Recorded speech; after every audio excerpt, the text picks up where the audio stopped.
Assalamualaikum warahmatullahi wabarakatuh. Bertemu lagi dengan saya Nadila Rahma Putri di video Asyik Belajar Geografi.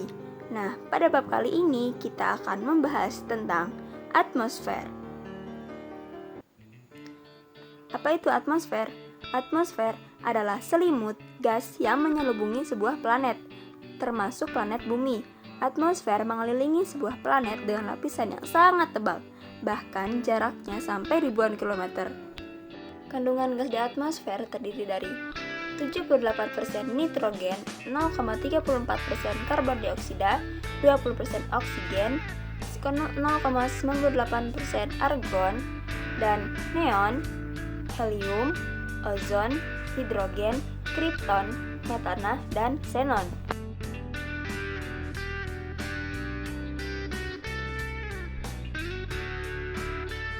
Lapisan troposfer berada pada ketinggian 0 sampai 10 km di atas permukaan bumi. Terjadi peristiwa cuaca, angin, awan, presipitasi, badai, kilat, dan guntur. Tropopause adalah batas troposfer dan lapisan di atasnya. Kandungannya berupa nitrogen dan oksigen.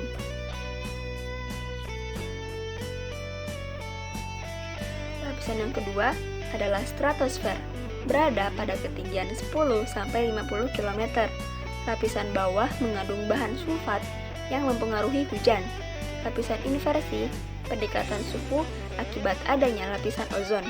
Stratopause adalah batas antara stratosfer dan lapisan di atasnya.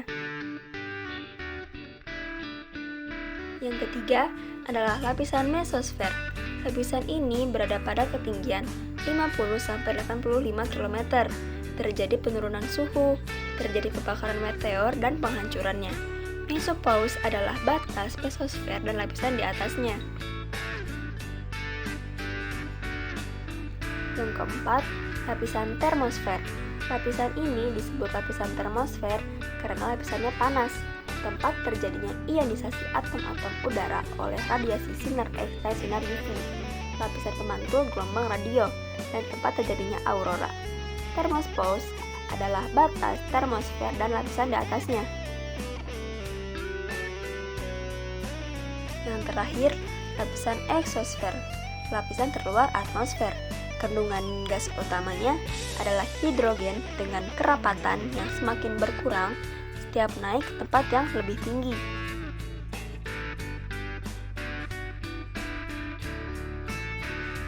Cuaca adalah kondisi atau keadaan udara yang terjadi di suatu daerah atau wilayah dalam periode tertentu.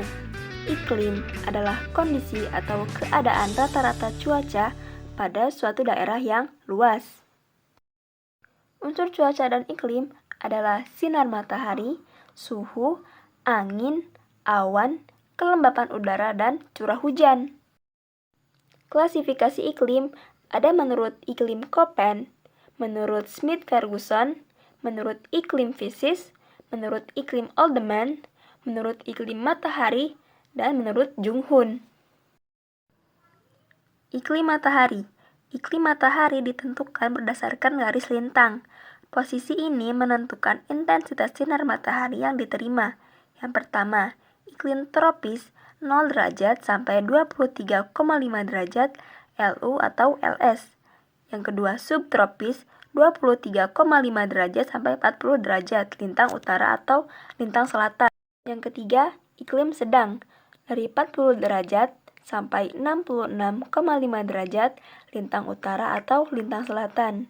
Yang keempat, iklim dingin 66,5 derajat sampai 90 derajat lintang utara atau lintang selatan.